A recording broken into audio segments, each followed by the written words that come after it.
नमस्कार, ABC channel में आपका स्वागत है। मैं हूं सचिन श्रीवास्तव और आप मेरे साथ देखेंगे आजमगढ़ से जुड़ी खबरें। आइए नजर डाल लेते हैं आज की खास खबरों पर। खबर के प्रायोजक हैं Sarvodaya Mahila PG college Harbanspur Azamgarh. Admission open. स्नातक कला संकाय, स्नातक विज्ञान संकाय, स्नातकोत्तर कला संकाय, स्नातकोत्तर विज्ञान संकाय और BTC DElEd. Single sanitary house, single tile, Shankar ji तिराहा, मऊ रोड, सिधारी, आजमगढ़।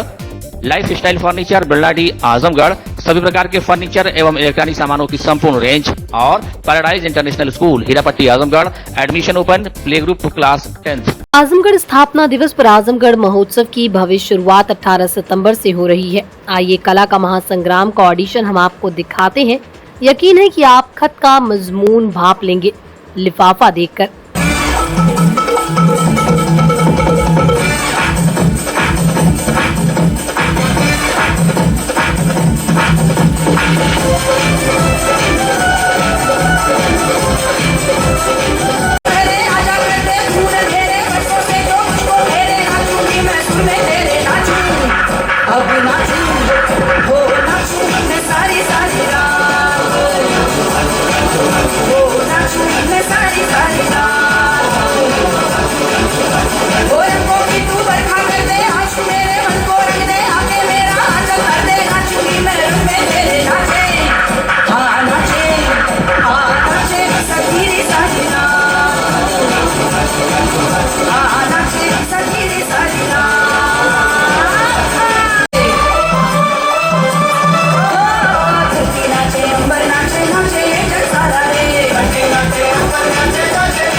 भेजे हैं लिफाफा में अबीर, गुलमुआ फकीर सीमा पे बारे कश्मीर हो।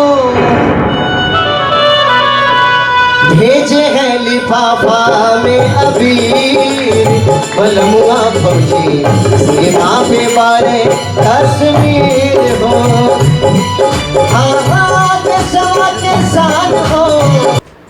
आजमगढ़ स्थापना दिवस पर 18 सितंबर से शुरू हो रहे आजमगढ़ महोत्सव के बारे में शुक्रवार को एडीएम FR आजाद भगत सिंह ने विस्तृत जानकारी दी। उन्होंने बताया कि महोत्सव को लेकर जनपद में उत्सव का माहौल है। नगर का सुंदरीकरण, चौराहे के श्रृंगार सहित जगह जगह बड़ी होर्डिंग्स लगवाई जा रही है। उद्घाटन के दिन 18 सितंबर को लोकगीत, लोक नृत्य और आतिशबाजी होगी। मैथिली ठाकुर और राजस्थानी लोक गायक जस्सू खान अपनी प्रस्तुति देंगे। आजमगढ़ महोत्सव के अंतिम दिन भोजपुरी सितारों का जनपद आगमन होगा। महोत्सव में 18 सितंबर को लोकगीत, लोक नृत्य और आतिशबाजी होगी, जिसमें ब्रज की होली केंद्रीय संगीत नाटक अकादमी नई दिल्ली के कलाकारों द्वारा प्रस्तुत की जाएगी। इसके अलावा मैथिली ठाकुर और राजस्थानी लोक गायक जस्सू खान अपनी प्रस्तुति देंगे। 19 सितंबर को कॉमेडी नाइट में विश्वास चौहान, रजत सूद और तनु श्रीवास्तव लोगों को हंसाएंगे। 20 सितंबर को कवि सम्मेलन में पद्मश्री सुनील जोगी, विष्णु सक्सेना, अंकिता सिंह, अमन अक्षर, अभय निर्भीक, विकास भोकाल, डॉक्टर मंजीत सिंह, विनीत चौहान और शशिकांत यादव रचनाएं पेश करेंगे। 21 सितंबर को चंदन दास और दानिश साबरी कव्वाली सुनाएंगे। 22 सितंबर को बॉलीवुड एवं वैले नाइट का आयोजन होगा, जिसमें कुमकुम आदर्श और ऋचा शर्मा अपने सुरों का जादू बिखेरेंगी। 23 को बैंड व डांस नाइट में श्रेय खन्ना और पीयूष मिश्रा प्रस्तुति देंगे। 24 सितंबर का अंतिम दिन भोजपुरी कलाकारों के साथ ही लेजर और आतिशबाजी शो के नाम होगा, जिसमें मनोज तिवारी, कल्पना पटवारी, मनोहर सिंह और अलका पहाड़िया की प्रस्तुति होगी। आजमगढ़ महोत्सव के दौरान हरियौत कला केंद्र में विभिन्न सांस्कृतिक विधाओं के कलाकारों और प्रतिभागियों के बीच महासंग्राम का आयोजन होगा। इसमें चयनित टीमें 18 से 24 सितंबर तक मुख्य मंच पर प्रतिभाग करेंगी। इस दौरान प्रशासन की ओर से 200 रुपए और 500 रुपए के लकी ड्रॉ का आयोजन भी किया गया, और जिसमें 200 रुपए के कूपन का लकी ड्रॉ प्रतिदिन शाम 7 बजे किया जाएगा। वहीं 500 रुपए के कूपन का लकी ड्रॉ महोत्सव के अंतिम दिन 24 सितंबर को किया जाएगा, जिसमें प्रथम पुरस्कार एक थार कार, द्वितीय पुरस्कार में 2 बुलेट बाइक, तृतीय पुरस्कार में 2 होंडा एक्टिवा दी जाएगी। ये कूपन 13 सितंबर से मुख्य कोषाधिकारी कार्यालय से और 18 सितंबर से कार्यक्रम स्थलों से प्राप्त किया जा सकेगा। महोत्सव में विभिन्न स्थानों पर 20 प्रतियोगिताएं आयोजित की जाएंगी, जिसमें फैशन शो, नौका दौड़, मिनी मैराथन, स्केट्स, ट्राईसाइकिल दौड़, रिक्शा दौड़, प्रदर्शनियां, फोटोग्राफी, डॉग शो, शौकबाजी show, healthy baby show, body building show, rangoli, mehndi, painting आदि प्रतियोगिताएं आयोजित होंगी। एडीएम FR आजाद भगत सिंह ने कहा कि आजमगढ़ की प्रतिभाओं को मंच प्रदान करने, जनपद की लोक परंपरा व संस्कृति को आगे बढ़ाने के उद्देश्य को लेकर महोत्सव का आयोजन किया जा रहा है। महोत्सव 18 से लेकर 24 तक आजमगढ़ में राजकीय पॉलिटेक्निक कॉलेज में हो रहा है। उस संदर्भ में आज मीडिया के साथियों के साथ बातचीत, उनके विचार विमर्श और उनके सुझाव को लेने के लिए आज ये बैठक यहाँ बुलाई गई थी हरियौत कला भवन में। सर, कार्यक्रम महोत्सव 28 का 8 तारीख को 75 क्यों चुना गया, क्या इसका मामला? देखिए, आजमगढ़ महोत्सव की जो तिथि निर्धारित की गई 18 तारीख से प्रारंभ है और 24 को इसका भव्य समापन होगा। 1832 में आजमगढ़ जनपद की जो स्थापना हुई थी 18 सितंबर को हुई थी, इसलिए ये तिथि अपने आप में विशेष है और ये आजमगढ़ की स्थापना तिथि है, इसलिए इस तिथि को चुना गया। तो क्या क्या प्रोग्राम होंगे, बाहर कलाकार होंगे, क्या करेंगे? देखिए, इसमें बहुत भव्य कार्यक्रम है। जो हमारा आजमगढ़ महोत्सव के अंतर्गत जो कार्यक्रम हो रहा है, वो कार्यक्रम 18 से लेकर 24 तक प्रारंभ हुआ, लेकिन उसकी तैयारी हम लोग बहुत पहले से कर रहे हैं। उसके क्रम में जनपद के जितने भी विद्यालय थे, उन विद्यालयों के मध्य महासंग्राम हुआ और हो भी रहा है। उसमें से जो बच्चे प्रतिभाग कर रहे हैं उनको मुख्य मंच पर लिया जा रहा है। शहर के और डिग्री कॉलेजेस के और जो बड़े कॉलेजेस हैं, जो भी प्रतिभागी या इच्छुक कॉलेजेस हैं, उनके बच्चों के जो ऑडिशंस हैं वो हरियौत कला भवन में हो रहे हैं। हरियौत कला भवन में होने के बाद वो जो यहाँ से विनर्स निकलेंगे उनको मुख्य मंच पर लाया जाएगा। इसके अतिरिक्त 7 से लेके रात 10 बजे तक जो हमारा प्राइम टाइम है, उस टाइम पे 18 तारीख को मैथिली जी आ रही हैं, लोक गायिका हैं। उसके बाद चंदन दास जी हैं, पीयूष मारन जी का बैंड है, श्रेय खन्ना जी का डांस है, ममता शर्मा जी आ रही हैं, लखनऊ और उत्तर प्रदेश के और भी क्षेत्रों से और नेशनल और इंटरनेशनल फेम के जो कलाकार हैं वो आ रहे हैं। 24 तारीख को बॉलीवुड नाइट है, उसमें भोजपुरी जगत के तमाम बड़े कलाकार आ रहे हैं। तो कुल मिला के ये जो कार्यक्रम है, जो आप लोग के सबके हम सब के प्रयास से भव्य होगा। ये आजमगढ़ का जो कार्यक्रम किसी एक व्यक्ति विशेष या किसी एक संगठन का नहीं है, ये आजमगढ़ की मिट्टी का कार्यक्रम है और इसलिए हम सब इसमें बढ़ चढ़ कर भाग लेंगे और ये रहेगा कि इस कार्यक्रम को हम लोग बहुत भव्य बनाएंगे। कार्यक्रम कहाँ हो रहा है? कार्यक्रम 3 जगहों पे हो रहा है। पहला कार्यक्रम हो रहा है जो मुख्य हमारा सांस्कृतिक पंडाल है पॉलिटेक्निक में, उसमें कार्यक्रम हो रहे हैं। शहर के विभिन्न स्थानों पर कार्यक्रम हो रहे हैं और हरिऔध में हो रहे हैं। और इन कार्यक्रमों की जो सूचना है, वह सूचना यदि कोई व्यक्ति जानना चाहता है तो उसके लिए आजमगढ़ की जो हमारी सरकारी वेबसाइट है azamgarh.nic.in पर वो लॉगिन करके इन कार्यक्रमों की पूरी रूपरेखा देख सकता है। साथ ही जो हमारे कार्यक्रम है वो शहर में और प्रत्येक तहसीलों में और प्रत्येक ब्लॉक में ये जो कार्यक्रम की रूपरेखा है मिनट टू मिनट, वो बड़ी बड़ी 20x10 की फ्लैक्सीज में भी लगाया जाएगा ताकि लोगों को कार्यक्रम के बारे में ज़्यादा से ज़्यादा जानकारी हो सके। साथ ही हम लोग इसमें सारी नगर पालिकाओं को निर्देशित कर चुके हैं कि वॉइस ओवर के माध्यम से सब जगह ये प्रचार प्रसार किया जाए आजमगढ़ महोत्सव के बारे में। इसका उद्देश्य क्या है? देखिए, आजमगढ़ महोत्सव का उद्देश्य है कि सभी लोग इसमें जुड़े, जो ये आजमगढ़ का टैलेंट है वो निखर कर आए, बाहर आए और उसको प्लेटफॉर्म मिले। साथ ही यहाँ के जो भी लोक कलाकार हैं, हमारी लोक परंपराएं हैं, हमारा जो बेसिक यूएसपी है वो उसके बारे में लोग जानें और आजमगढ़ के बारे में जो हमारा सकारात्मक दृष्टिकोण बन रहा है वह और अच्छा बने और परसेप्शन बदले, माहौल पूरा बदले। भारतीय जनता पार्टी ने वरिष्ठ नेता श्री कृष्ण पाल को आजमगढ़ का नया जिला अध्यक्ष बनाया है। जिला अध्यक्ष बनाए जाने के बाद जिला कार्यालय में शुक्रवार शाम पार्टी के कार्यकर्ता और नेताओं ने माल्यार्पण कर उनका भव्य स्वागत किया। इस दौरान मीडिया से बातचीत करते हुए श्री कृष्ण पाल ने कहा कि पार्टी ने जो जिम्मेदारी दी है वो पूरी ईमानदारी और निष्ठा से निर्वहन करूंगा। सभी कार्यकर्ताओं को साथ लेकर समाज के सभी वर्गों को पार्टी से जोड़ते हुए 2024 के लोकसभा चुनाव में आजमगढ़ से सदर से भाजपा एक बार फिर जीत दर्ज करेगी और प्रदेश की सभी 80 सीटों पर भाजपा जीतेगी।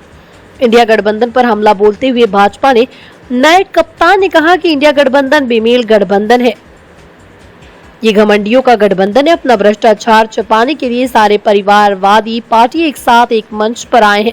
वो भारतीय जनता पार्टी का रास्ता रोकने में सफल नहीं होगी।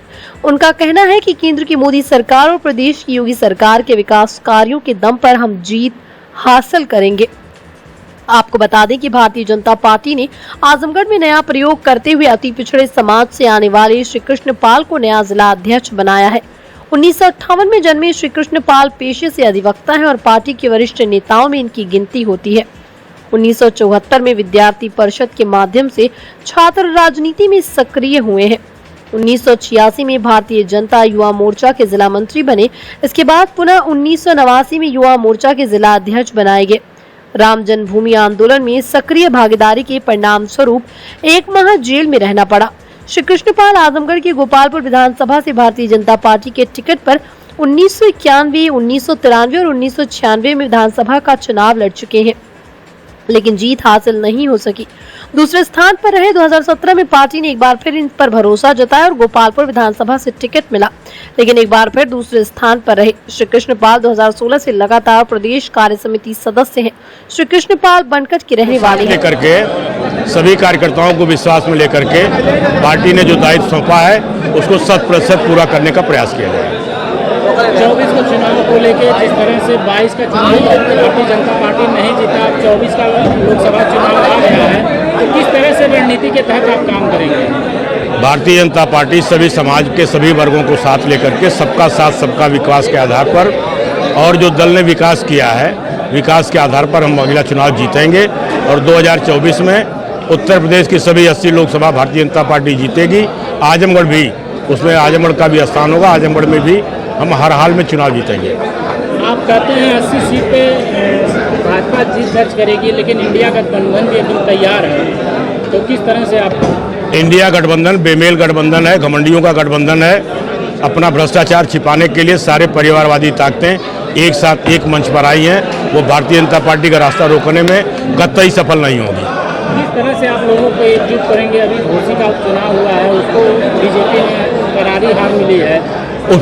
उपचुनाव होता है। उपचुनाव और जनरल चुनाव में अंतर हुआ करता है।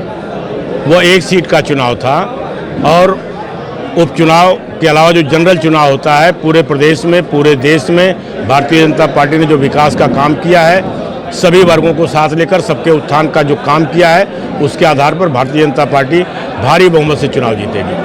किस तरह से आप सभी वर्गों को एक साथ लाएंगे? हम हमेशा सभी वर्गों को साथ लेकर के चलने का प्रयास करते हैं और चलते भी हैं। मॉडल क्या रहेगा? मॉडल सबका साथ सबका विकास। हमारे लिए कोई अलग से नहीं है। किसी को तुष्टीकरण, किसी को संतुष्टीकरण, ये भारतीय जनता पार्टी नहीं करती है। भारतीय जनता पार्टी सबको संतुष्ट करके, सबकी संतुष्टि के आधार पर सबको एक साथ लेकर के आगे बढ़ने का काम करती है। आजमगढ़ में शुक्रवार देर रात नशे में धुत युवक ने ईंट से कूचकर बुजुर्ग की हत्या कर दी। पुलिस ने शव को कब्जे में लेकर पोस्टमार्टम के लिए भेज दिया है। मृतक की पहचान 70 वर्षीय छट्टू के रूप में हुई है। मृतक और आरोपी दिनेश कुमार का घर आमने सामने है। देर रात शराब के नशे में धुत दिनेश कुमार ने गाली गलौज की। इसके बाद आरोपी ने बुजुर्ग की ईंट से कूचकर हत्या कर दी। घटना निजामाबाद थाना क्षेत्र के शेखपुर दाऊद की है। मृतक की 4 बेटियां और एक बेटा है। बेटियों की शादी हो चुकी है, जबकि बेटा दुबई में रहता है। घर से काफी दूर उकरौड़ा में अपना मकान बनवाया है, जहां उसके बच्चे और पत्नी रहते हैं। घटनास्थल पर वृद्ध संपत्ति ही रहते थे। 6 माह पूर्व मृतक छट्टू ने आरोपी दिनेश कुमार के खिलाफ निजामाबाद थाने में चोरी और मारपीट का मुकदमा दर्ज कराया था। इस मामले में आरोपी को जेल भी जाना पड़ा। 45 दिन जेल में रहने के बाद 2 माह पूर्व जमानत हुई। तभी से आरोपी मृतक से रंजिश रखता था। इसी रंजिश के चलते आरोपी ने वृद्ध की नृशंस हत्या तक कर दी। मौके पर पहुंची पुलिस ने शव को कब्जे में लेकर पोस्टमार्टम के लिए भेजा है। पुलिस अधीक्षक अनुराग आर्य ने बताया कि गुरुवार रात को 70 वर्षीय बुजुर्ग की उनके पड़ोसी द्वारा ईंट से वार करके हत्या कर दी गई। मौके पर सीओ और थाना प्रभारी को भेजा गया। तहरीर मिलते ही मुकदमा दर्ज कर लिया गया। आरोपी को हिरासत में लेकर पूछताछ की जा रही है। कल रात्रि में थाना निजामाबाद में सूचना मिली थी कि ग्राम शेखपुर दाऊद में छट्टू पुत्र स्वर्गीय रमई, जिनकी उम्र लगभग 70 वर्ष थी, इनको इनके पड़ोसी दिनेश पुत्र बाबूराम के द्वारा इनके सर पे ईंट से वार करके इनकी हत्या कर दी गई है। मौके पर थाना प्रभारी को भेजा गया, सीओ सदर को भेजा गया। तहरीर प्राप्त कर FIR नंबर 401/23 धारा 302 IPC थाना निजामाबाद पर पंजीकृत किया गया है। जो अभियुक्त है दिनेश पुत्र बाबूराम, इसको पुलिस के द्वारा हिरासत में लेकर पूछताछ की जा रही है। जिस ईंट से इसके द्वारा घटना कारित की गई है, वो ईंट पुलिस के द्वारा बरामद की जाएगी। पूछताछ में अभी ये प्रकाश में आया है कि रात को शराब पीकर इनके बीच में झगड़ा हुआ था, जिसमें ये व्यक्ति बहुत अधिक शराब पिए हुए था और इसके द्वारा गाली गलौज किया गया। उसके 2 घंटे बाद इसके द्वारा जाके घटना कारित की गई। पूर्व में भी इनके बीच में विवाद रहा है, जिसमें मुकदमे पंजीकृत है। आगे की पूछताछ और विवेचना थाना निजामाबाद की टीम के द्वारा की जाएगी। भारतीय जनता पार्टी के कार्यालय पर शुक्रवार को नए जिलाध्यक्ष सूरज प्रकाश श्रीवास्तव का पार्टी के नेताओं और कार्यकर्ताओं ने स्वागत किया। इस दौरान पार्टी के निवर्तमान जिलाध्यक्ष ऋषिकांत राय भी मौजूद रहे। सूरज प्रकाश श्रीवास्तव ने दावा किया कि बीजेपी आगामी लोकसभा चुनाव में लालगंज सीट को जीतेगी। उत्तर प्रदेश में भारतीय जनता पार्टी ने कई जिलों में जिलाध्यक्ष के पद पर फेरबदल की है। इसी क्रम में आजमगढ़ जनपद में आजमगढ़ और लालगंज के जिलाध्यक्षों को भी बदला गया है, जिसके क्रम में आजमगढ़ के जिलाध्यक्ष ध्रुव कुमार सिंह की जगह श्री कृष्ण पाल जिलाध्यक्ष होंगे, जबकि लालगंज में ऋषिकांत राय की जगह सूरज प्रकाश श्रीवास्तव को नया जिलाध्यक्ष बनाया गया। सूरज प्रकाश श्रीवास्तव वर्तमान में लालगंज के जिला महामंत्री थे। नई सूची आने के बाद पार्टी कार्यालय पर पहुंचे सूरज प्रकाश श्रीवास्तव का माला पहनाकर भाजपा के नेताओं कार्यकर्ताओं ने स्वागत किया। वहीं सूरज प्रकाश श्रीवास्तव ने कहा कि उनको बड़ी जिम्मेदारी मिली है, जिसके लिए वो प्रदेश अध्यक्ष, प्रदेश महामंत्री व क्षेत्रीय अध्यक्ष को धन्यवाद देते हैं। वहीं उन्होंने कहा कि उनके जिले में पड़ने वाले सभी 5 विधानसभा क्षेत्र में प्रत्येक बूथ को मजबूत करने का काम किया जाएगा। प्रत्येक कार्यकर्ता से 1-to-1 इंटरैक्शन होगा। भाजपा कार्यकर्ताओं की पार्टी और कार्यकर्ताओं के बल पर जीतती है। प्रधानमंत्री और मुख्यमंत्री की कल्याणकारी योजनाओं के बल पर 2024 के लोकसभा चुनाव में जीत हासिल करेंगे। कहा कि 2024 के लोकसभा चुनाव में लालगंज से जीत हासिल होने पर मोदी जी पहली बार देश के PM बने थे। इसी तरह से 2024 के चुनाव में लालगंज सीट जीतने पर मोदी की तीसरी बार पीएम बनेंगे। जनता पार्टी के पूरे शीर्ष नेतृत्व को बहुत बहुत धन्यवाद देना चाहता हूं। हमारे आदरणीय प्रदेश अध्यक्ष भूपेंद्र सिंह चौधरी जी, हमारे प्रदेश महामंत्री संगठन आदरणीय धर्मपाल जी, हमारे यशस्वी क्षेत्रीय अध्यक्ष आदरणीय सहजानंद राय जी, हमारे आदरणीय जिलाध्यक्ष ऋषिकांत राय जी, आप सभी को बहुत बहुत बधाई और धन्यवाद देना चाहता हूं। मैं इतनी बड़ी जिम्मेदारी मुझे सौंपी है। अब ये बताइए, 2024 का चुनाव नजदीक है जी, जिम्मेदारी नेतृत्व ने यही समझ के दिया है, जी। क्या कमल खिलेगा लालगंज में? बिल्कुल खिलेगा। जैसे 2014 में भारतीय जनता पार्टी का कमल लालगंज में खिला था और माननीय प्रधानमंत्री जी उस समय प्रधानमंत्री बने थे, ऐसे ही 2024 में भी भारतीय जनता पार्टी का कमल लालगंज में खिलेगा। एक एक कार्यकर्ता को सशक्त करके भारतीय जनता पार्टी के एक बूथ को मजबूत करना है। हमारे भारतीय जनता पार्टी के एक एक शक्ति केंद्र के संयोजक से लेकर के बूथ अध्यक्ष से लेकर के पन्ना प्रमुख से लेकर के एक एक कार्यकर्ता के साथ 1-to-1 इंटरेक्शन बढ़ा करके भारतीय जनता पार्टी को मजबूत करना ही मेरा लक्ष्य है।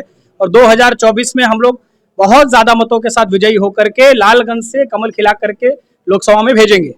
आप युवा हैं, वरिष्ठों को कैसे और अपने कनिष्ठों को और अपने सहयोगियों को कैसे साथ लेके देखिए, सबका सामंजस्य करके चलना है। हमारे वरिष्ठों का, हमारे जितने भी वरिष्ठ लोग हैं, सबका आशीर्वाद, सबका स्नेह, सबका मार्गदर्शन लेके और युवाओं का जोश अपने साथ लेकर के हम लोग कार्य करेंगे, जिससे भारतीय जनता पार्टी को आगामी चुनाव में विजयश्री हासिल हो।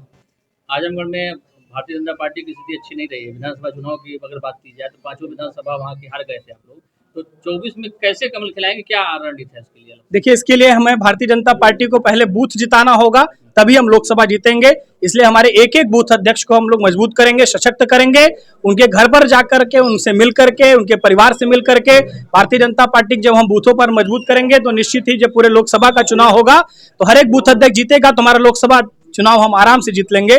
और भारतीय जनता पार्टी कार्यकर्ताओं की पार्टी है, कार्यकर्ताओं के बल पर कार्य करती है।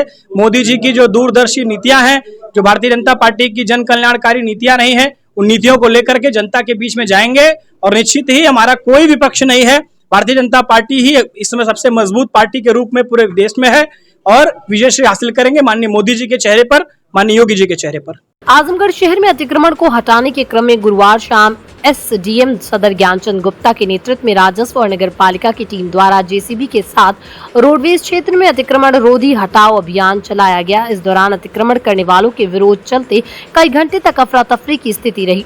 हालांकि इस स्थिति पर कुछ ही देर में पुलिस बल के द्वारा काबू पाकर अतिक्रमण को जेसीबी से हटाने की कार्रवाई की गई। आजमगढ़ शहर में जगह जगह अतिक्रमण को लेकर कई बार शिकायतें की गई। इसके अलावा रोडवेज क्षेत्र में अवैध अतिक्रमण के चलते राहगीरों को आने जाने में काफी दिक्कतें होती थी। बसों को भी ले जाने में खासी मशक्कत का सामना करना पड़ रहा था। नगर पालिका ने पहले भी कई बार अतिक्रमण हटाने का प्रयास किया था, लेकिन दूसरा पक्ष कोर्ट चला गया। मामले में हाईकोर्ट से अतिक्रमण करने को लेकर रिलीफ नहीं मिला, जिसके बाद तहसील प्रशासन के साथ नगर पालिका ने अतिक्रमण हटाने की कार्रवाई की। हालांकि इस दौरान महिलाएं जमीन पर लेट गईं और जमकर विरोध किया, लेकिन महिला पुलिस कर्मियों के बल पर सभी को हटाकर इसके बाद जेसीबी से अतिक्रमण को हटाया गया। एसडीएम सदर का कहना है कि यहां पर अस्थायी दुकान लगाई गई थी। जो लोग रह रहे थे उनको काशीराम आवास में जगह दी जाएगी। यहां पर अतिक्रमण के चलते काफी दिक्कतों का सामना करना पड़ रहा था। देखिए, बस अड्डे पर जो सरकारी ज़मीन है उस पर अवैध रूप से लोगों ने अतिक्रमण करके अपना जो दुकानें वगैरह लगा रखी हैं, उनको कई बार नोटिस दिया गया कि वो हटा लें, क्योंकि आने जाने वाले यात्रियों को बस को निकालते समय, मोड़ते समय अनावश्यक रूप से भीड़ के कारण बहुत सा परेशानी होती है। तो उसी नोटिस के क्रम में आज अतिक्रमण हटाया जा रहा है। इसमें सामान्य तौर पे जो सामान था सब लोगों ने हटा लिया है। अस्थायी रूप से अतिक्रमण है तो उसको नगर पालिका द्वारा हटा करके अतिक्रमण मुक्त कराया जा रहा है। घर का नाम है कि इसमें मुकदमा चल रहा था अभी? नहीं, देखिए, ये हाई कोर्ट गए थे, हाई कोर्ट से कोई रिलीफ इनको नहीं मिली है और चूँकि सरकारी संपत्ति है, अवैध रूप से यहाँ पर कब्जा है, घर किसी का नहीं है आवासी, ये सभी अवैध अतिक्रमण करके दुकानें लगा रहे हैं बस।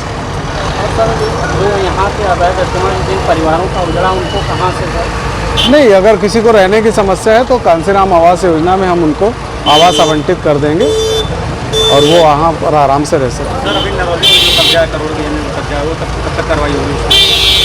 नहीं, कब ये देखिए, अतिक्रमण हटाने की कार्रवाई जो है क्रम से चल रही है, नरौली पर भी अतिक्रमण हटाया गया था। पुनः अगर किसी ने कब्जा किया तो पुनः हटाने की कार्रवाई की जाएगी। सरकारी जमीन है, इसको खाली कराया गया। ये रोड कैंप की जमीन है, ठीक है। ये हम लोग इनको जो है 1 सप्ताह का टाइम दिए खाली करने को, ये लोग खाली नहीं किए और हमारे नोटिस को लेकर हाई कोर्ट गए। हाई कोर्ट ने इनके रीट को खारिज कर दिया। उसके बाद ही हमने 1 सप्ताह का टाइम दिया इनको खाली करने को और ये लोग खाली नहीं किए, इसलिए पुनर्जान चलाया। बस यही बस उसमें कोई कागज है, उसकी जाँच कराई जा रही है। जाँच कराने के बाद ही उसका मामला निकल के आ रहा है कि सरकारी एक अधिकारी द्वारा कब्जा किया गया, इस पर आपका क्या? तो जांच होके वो सामने आ जाएगा तो उस पर हटेगा अतिक्रमण। श्योर अभी कार्रवाई नहीं, इस पे अभी उस पे अभी कोई कागज आया हमारे संज्ञान नहीं है, उसकी जांच होकर उसके भी डेट निर्धारित की जाएगी। तो जो कोर्ट करेगा उसको कंप्लाइंस किया जाएगा, जो कार्ड करेगा। तो ये नहीं इसको, ये तो सरकारी जमीन है ना, सरकारी। हाँ तो वो भी खाली होगा, वो भी खाली होगा।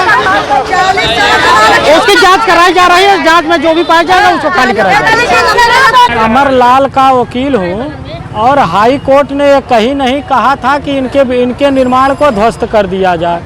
न अब ये इतने दिन से थे, इन्होंने कोई विधिक प्रक्रिया नहीं अपनाया और ये जबरदस्ती गिरा रहे हैं, बस सीधी सी बात।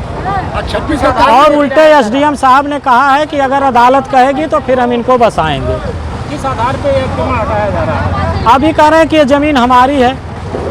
हम तो कोर्ट से खारिज चल रही है। अभी कोर्ट में मुकदमा विचाराधीन है, उसके बावजूद भी जबरदस्ती गिराया जा रहा है। बातें कर लें चाहिए जितनी विज्ञान की, आज भी जरूरत है माँ के ध्यान की। जी हाँ, जब धर्म कर्म की होती है और फिर भक्तों की भीड़ ऐसी उमड़ती है कि लगता है कि पूरा इलाका ही धर्म की गंगा में डुबकी लगाने को आतुर हो उठा हो। कुछ इसी तरह का दृश्य दिखा गुरुवार की रात शहर के मारवाड़ी धर्मशाला में। मौका था श्री रानी सती श्याम भक्त मंडल द्वारा आयोजित रानी सती महोत्सव का। ज्योति प्रज्वलन के साथ शाम 6 बजे कार्यक्रम शुरू हुआ तो उसके बाद फिर भजन पर लोग झूमते रहे। यहाँ तक कि जिसे कार्यक्रम की जानकारी नहीं थी वो लोग भी रास्ते से गुजरते समय रुकने को विवश हो गए। कोलकाता से पधारे कुमार दीपक व करिश्मा चावला ने दादी दादी बोल दादी दे दे थोड़ा सा प्यार, मैया तेरा क्या घर जाएगा, ये बालक भी तर जाएगा सुनाया तो लोग झूमने लगे। उसके बाद जगदम्बा भवानी तेरे त्रिभुवन में छाया राज है, सोहे तेज कशुमल नीको तेरे रत्नों का सिर पर ताज है। प्रस्तुत किया तो आयोजन स्थल तालियों की गड़गड़ाहट से गूंज उठा। इसके बाद कलाकारों ने रानी सती के चरणों में भजन रस की वर्षा जारी रखी, जिसमें उनके भक्त भीगते रहे और कलाकारों का साथ देते रहे।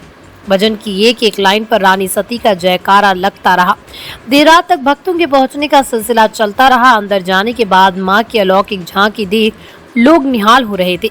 झांकी के समक्ष शीश झुकाने के बाद जिसे जहां जगह मिली वहीं बैठकर भजन में लीन हो रहा था। अंत में भक्तों ने श्री रानी सती, दादी जी और सभी देवी देवताओं की आरती की और उसके बाद प्रसाद वितरण एवं भंडारे के साथ कार्यक्रम का समापन हुआ। रानी सती श्याम भक्त मंडल की ओर से नारायणी भजन संध्या एवं समस्त दादी परिवार के प्रति आभार व्यक्त किया गया।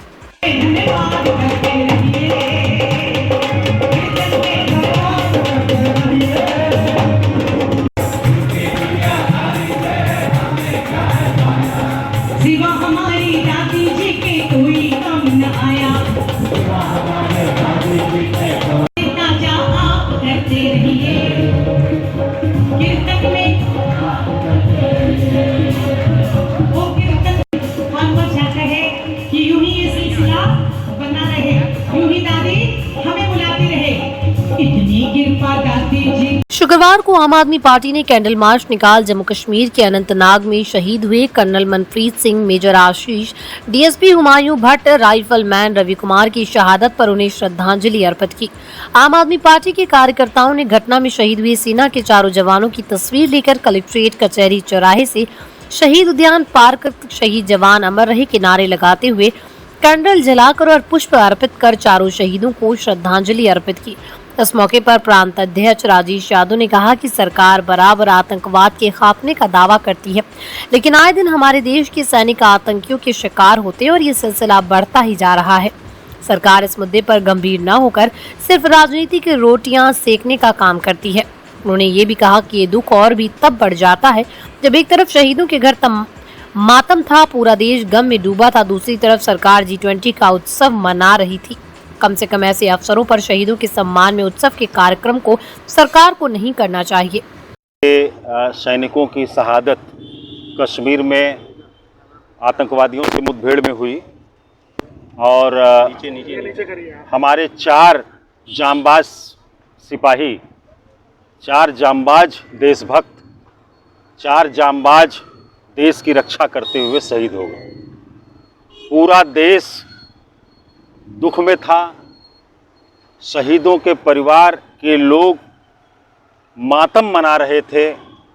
हम सभी लोग दुखी थे और बड़े ही शर्म की बात है कि ऐसे दुखदाई घड़ी में G20 के सफल आयोजन के उपलक्ष्य में हमारे देश के माननीय प्रधानमंत्री जी अपना स्वागत करा रहे थे।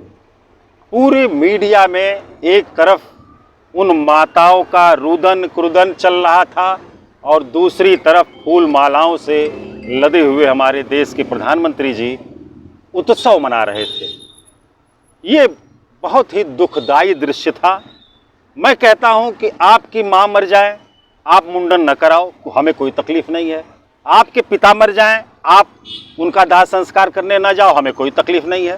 लेकिन जब देश के लिए लड़ते हुए हमारे जांबाज सैनिकों की जान चली जाए तो निश्चित तौर पर अगर आपके अंदर देशभक्ति का रत्ती भर भी जज्बा है तो आपको उस दिन उत्सव के रूप में कोई कार्यक्रम नहीं करना चाहिए, उसको स्थगित कर देना चाहिए और देश के सम्मान में, उन सैनिकों के परिवार के सम्मान में उनके परिवार से जाकर मिलकर अपनी संवेदना व्यक्त करनी चाहिए। आज आम आदमी पार्टी, हम सारे लोगों ने अपनी जिम्मेदारी समझते हुए इन 4 अमर शहीदों, अमर सपूतों को श्रद्धांजलि देते हुए आज कलेक्ट्रेट चौराहे पर यहाँ पर कैंडल मार्च निकाल करके और हमने अपने अश्रुपूरित श्रद्धांजलि दिया है और उम्मीद करते हैं कि इस तरह का दोबारा दृश्य भारत में देखने को नहीं। क्षेत्र के रोडवेज इलाके में एक दिन पूर्व SDM सदर के नेतृत्व में नगर पालिका व राजस्व टीम ने अतिक्रमण हटाने की कार्रवाई की थी।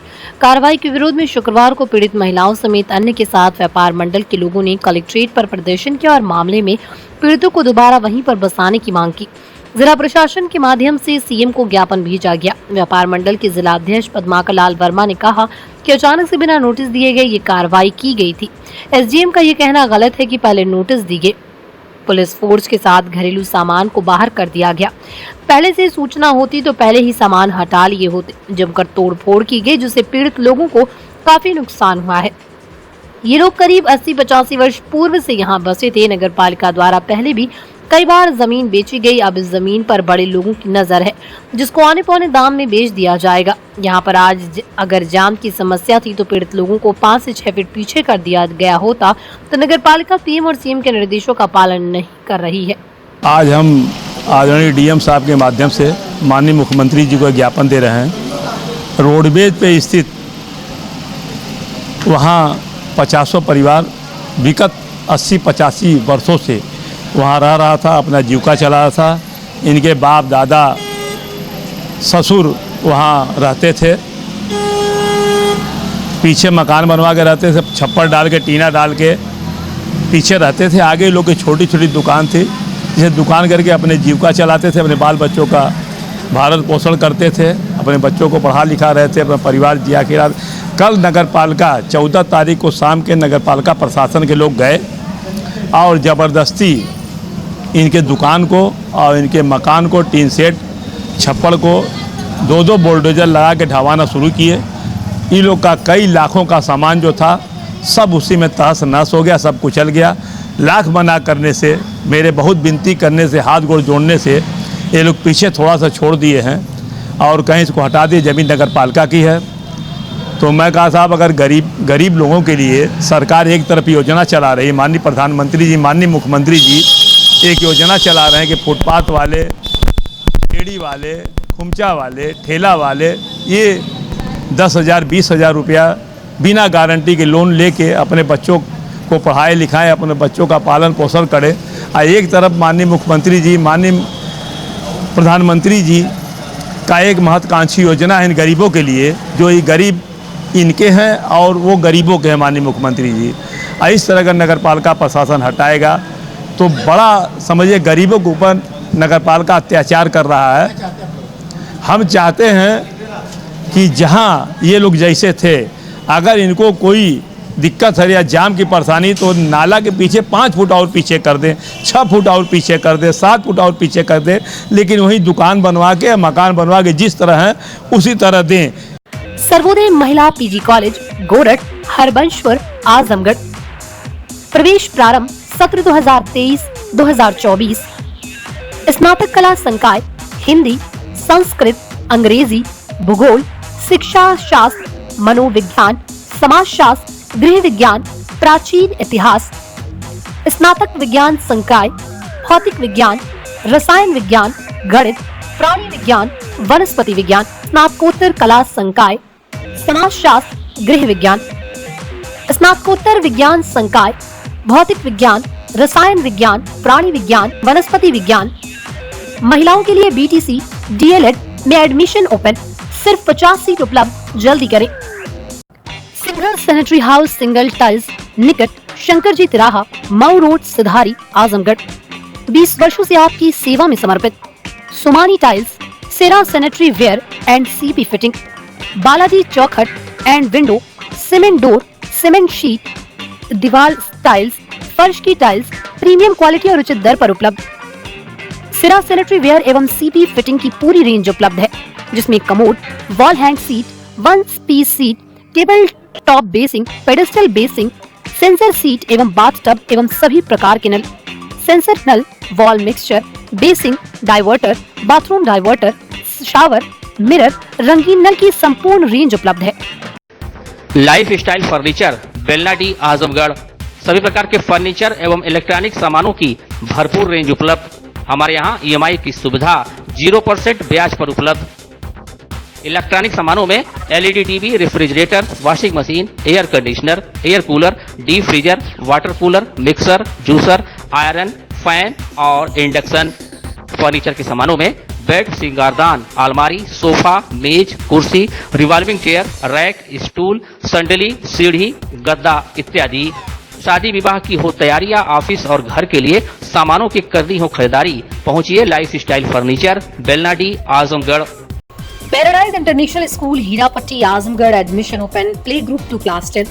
CBSE pattern English medium school, in house developed digital learning platform, true digital smart school, well qualified teaching staff, well designed composite science lab, fully equipped computer lab, fully furnished library, edge per CBSE standards, outdoor and indoor play facility for overall development.